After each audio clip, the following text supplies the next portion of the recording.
vogliono essere ascoltati, vogliono una amministrazione regionale che non giri sempre la testa dall'altra parte e vogliono che la sanità veneta torni ad essere eccellente come lo era fino al 2010. Incontro questa mattina di Alessandra Moretti con le principali sigle sindacali dei pensionati.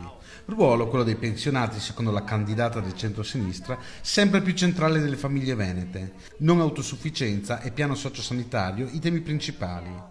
I sindacati hanno però chiesto anche l'intervento per quanto riguarda le aggregazioni dei comuni, in quanto comuni troppo piccoli non riescono a fornire i servizi necessari alla comunità. I comuni, anche quelli piccoli, non vogliono mollare il campanile. Qui ci vuole una norma che li obblighi.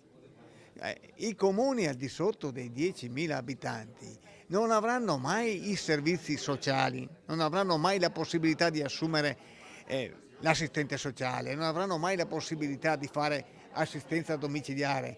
E se a Roma Renzi e il PD sembrano in rotta coi sindacati, in Regione Veneto la candidata Moretti promette che ascolterà sempre le istanze che vengono dai rappresentanti di pensionati e lavoratori. Ha detto che a prescindere dall'atteggiamento che il governo nazionale ha in questo momento nei confronti dei sindacati, lei si assume la responsabilità di trovare un accordo con noi da subito, cioè lei dice ci sarà un tavolo permanente, se sarò presidente assolutamente questo lo farò.